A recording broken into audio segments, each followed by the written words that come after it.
Richard Ramirez was born on February 29, 1960, in El Paso, Texas, the youngest of 5 children to Julian and Mercedes Ramirez. His parents were Mexican immigrants who had moved to the United States in search of a better life.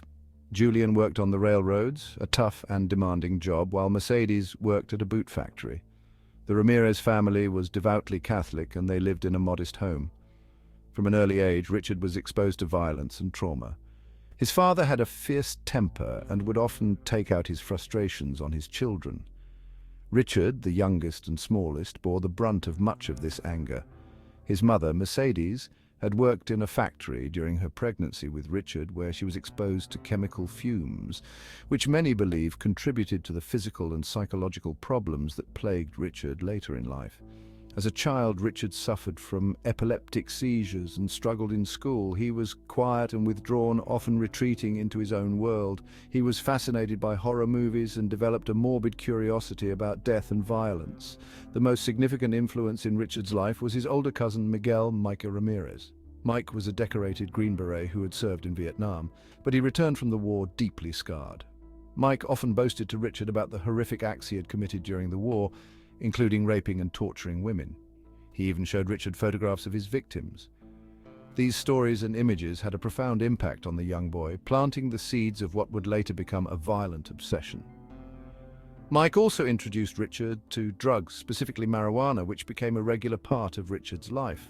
The two would often get high together, with Mike recounting his war experiences in graphic detail. This twisted mentorship continued until one day, when Richard was 13 years old, Mike shot and killed his wife, Jessie, in front of Richard. The shock of witnessing this murder further traumatized Richard, and he began to withdraw even more from the world around him.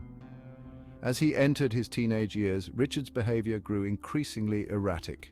He dropped out of school and started spending his time on the streets. He began using LSD, which only intensified his dark fantasies. Richard also developed an interest in Satanism, drawn to the idea of rejecting the morality he had been taught as a child. The teachings of Anton LaVey's Satanic Bible fascinated him, and he embraced the symbol of the pentagram as his own personal insignia.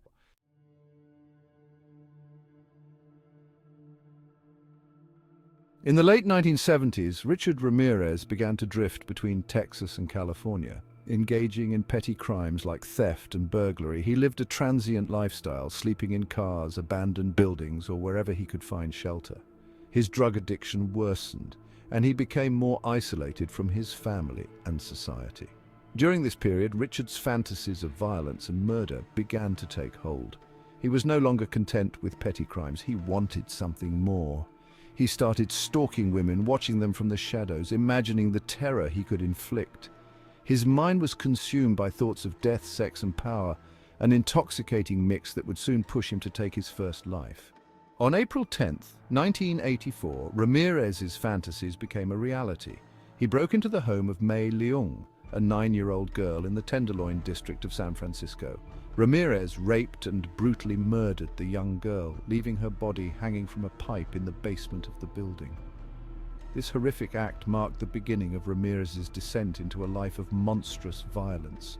After the murder of May Leung, Ramirez returned to Los Angeles, where he would begin his reign of terror.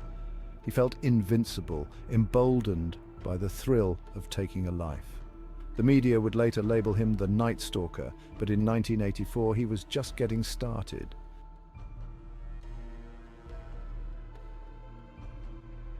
It was the summer of 1984 when Richard Ramirez claimed his first official victim in Los Angeles. On June 28th, 79-year-old Jenny Vinca was found brutally murdered in her apartment in Glassell Park. Ramirez had entered through an open window, silently creeping into the elderly woman's bedroom. He sexually assaulted her before stabbing her repeatedly, nearly decapitating her. Her apartment was ransacked, but Ramirez took little of value.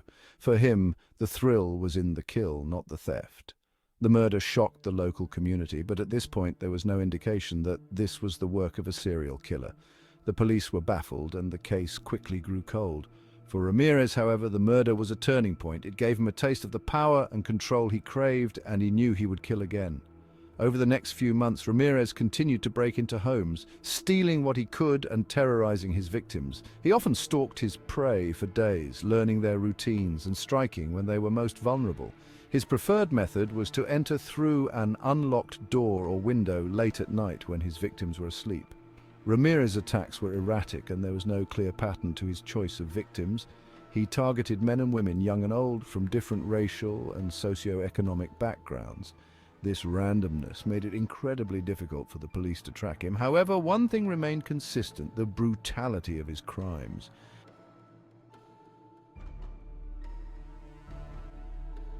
Chapter 4: The Summer of Fear.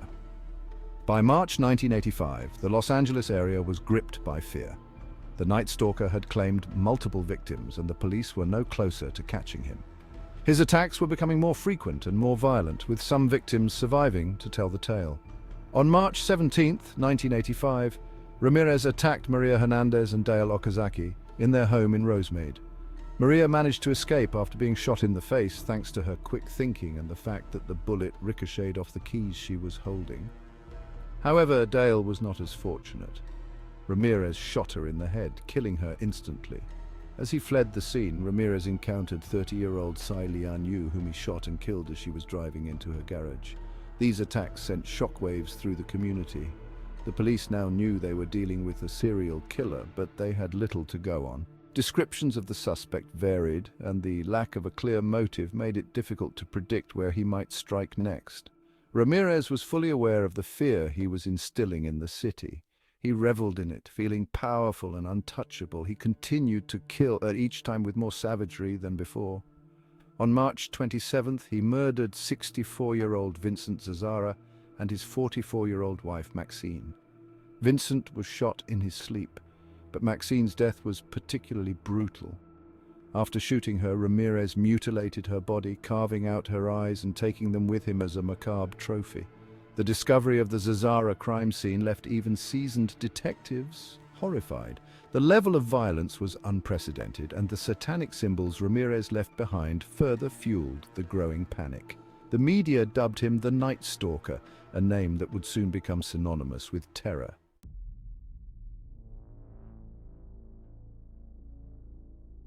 Chapter 5: The investigation intensifies. As the Night Stalker's body count continued to rise, the pressure on law enforcement intensified.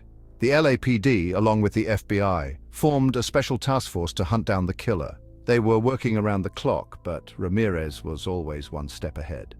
The turning point in the investigation came in May 1985, when Ramirez made a crucial mistake. During one of his home invasions, he left a footprint from an Avius sneaker, a relatively rare brand at the time. This was one of the few pieces of physical evidence the police had, and they began working tirelessly to trace it back to the killer. In the meantime, Ramirez continued his spree. He became bolder, attacking multiple victims in a single night. He used a variety of weapons, including guns, knives, and hammers, and often sexually assaulted the women before killing them. He also developed a ritual of forcing his victims to swear to Satan before he attacked them, further cementing his association with the occult in the public's mind. Despite the growing evidence, the police were frustrated by the lack of leads. Ramirez's ability to blend into the shadows, coupled with the sheer randomness of his attacks, made him nearly impossible to catch. The public was terrified, and the media frenzy only added to the sense of panic.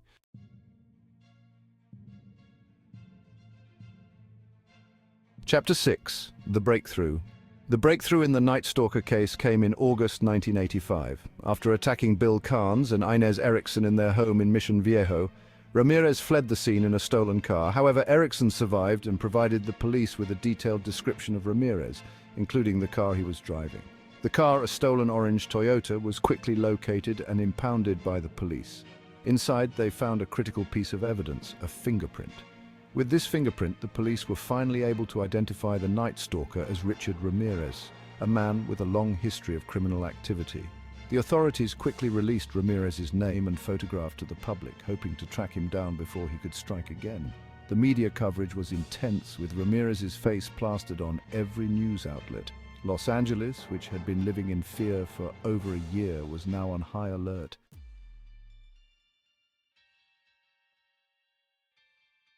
Chapter 7: The Capture. On August 31st, 1985, Richard Ramirez was captured in a dramatic fashion. He had fled to Tucson, Arizona, but returned to Los Angeles after